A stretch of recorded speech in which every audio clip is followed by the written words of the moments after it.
এবার আমি জানতে চাই ডক্টর শফিউল স্যারের কাছে, যক্ষ্মা হলে কি একেবারেই কিওর হয়? আর যদি কিওর না হয়ে থাকে তাহলে সেক্ষেত্রে চিকিৎসা কি? খুবই সুন্দর কোশ্চেন। আসলে এক সময় ছিল তো যক্ষ্মার চিকিৎসাই ছিল না। ওই যে যক্ষ্মা হইলে যারা হয় যক্ষ্মা তার নয় রক্ষা স্যার বলছেন। তো এখন তো যক্ষ্মার একদম খুব ভালো চিকিৎসা চলে এসেছে এবং যক্ষ্মা সম্পূর্ণ নিরাময়যোগ্য একটি রোগ। তবে হ্যাঁ, একটা প্রশ্ন রয়ে যায় যে যক্ষ্মা সম্পূর্ণ নিরাময়যোগ্য রোগ সবার ক্ষেত্রে কি একদম 100% রিকভারি হয়? হয় না। কিছু রেসিডুয়াল যে কিছু সমস্যা ফুসফুসের মধ্যে বা অন্যান্য অঙ্গে যেখানে যক্ষ্মা হয়। আপনার কথায় আবার আসবো একটি ফোন কলের পর। আচ্ছা। সুপ্রিয় দর্শক, আপনার নাম এবং বয়স বলে প্রশ্ন করুন। আমার নাম ডালিয়া, আমি ডেমরা থেকে বলতেছি।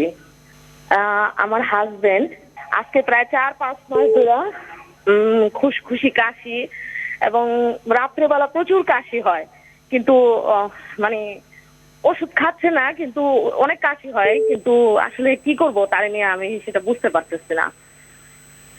স্যার, এই বিষয়ে যদি কিছু বলতেন। ধন্যবাদ শ্রোতা। আপনার প্রশ্নটি আসলে যেটুকু আমি শুনেছি তার উপর উত্তর করার চেষ্টা করব। যে আপনি বলেছেন 4-5 মাস যাবত আপনার হাজব্যান্ডের কাশি, যেটা আসলে এই ছোট্ট একটি ইনফরমেশনের ভিতর দিয়ে একেবারে সলিড উত্তর দেওয়া ডিফিকাল্ট। তারপরে আমি চেষ্টা করছি। কাশির সাথে কি কাশি আসে? যদি কাশি আসে তাহলে কফটা অবশ্যই দ্রুত পরীক্ষা করে ফেলবেন। আর যদি এরকম হয় যে শুকনা কাশি রাতের বেলা হচ্ছে এবং দেখা যাচ্ছে যে রাতে ঘুমের সমস্যা হয়ে যাচ্ছে, বা দিনের বেলা যখন কাজ করছেন তখন একটু হাঁপায়ে যাচ্ছেন, একটু পরিশ্রান্ত লাগছে, তখন বুঝতে হবে যে আরও কিছু রোগ আছে। যেমন উনি যদি ধূমপান করেন তাহলে ধূমপানজনিত শ্বাসকষ্ট, অনেক সময় বংশগতভাবেও থাকে, যেটা বয়সকালে শুরু হয়, অ্যাজমা বলি, আহপানি বলি, সেটাও হতে পারে।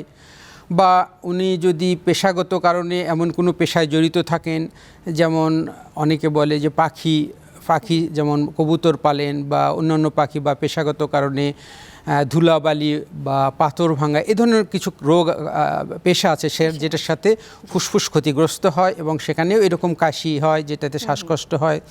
আবার ধূমপায়ী ব্যক্তি, কোনো কাশি ছিল না, হঠাৎ করে কাশির প্যাটার্নটা চেঞ্জ হয়ে গেছে, সেটা একটা অ্যালার্ম, একটা বিপদের সাইন দেয় যে ফুসফুসে কোনো টিউমার হয়ে গেল কিনা, সেটাও মাথায় রাখতে হবে আমাদের। ইভেন নাকের যে সমস্যা আছে, নাকের পিছন থেকে সমস্যার কারণে, নাকের সাইনোসাইটিসের কারণেও এরকম কাশি থাকতে পারে। তো আপনাকে দ্রুত একজন বক্ষব্যাধি বিশেষজ্ঞের পরামর্শ নেওয়ার পরামর্শ দিচ্ছি, কারণ 5-6 মাস যাবৎ কাশি, এটাকে এতদিন কেন বসে আছেন? অবশ্যই আপনার ডাক্তারের পরামর্শ নেওয়া দরকার এবং বিশেষ করে একজন বক্ষব্যাধি বিশেষজ্ঞের পরামর্শ নেবেন। আমার কাছে মনে হয় সেটা সবচেয়ে আপনার জন্য ভালো হবে।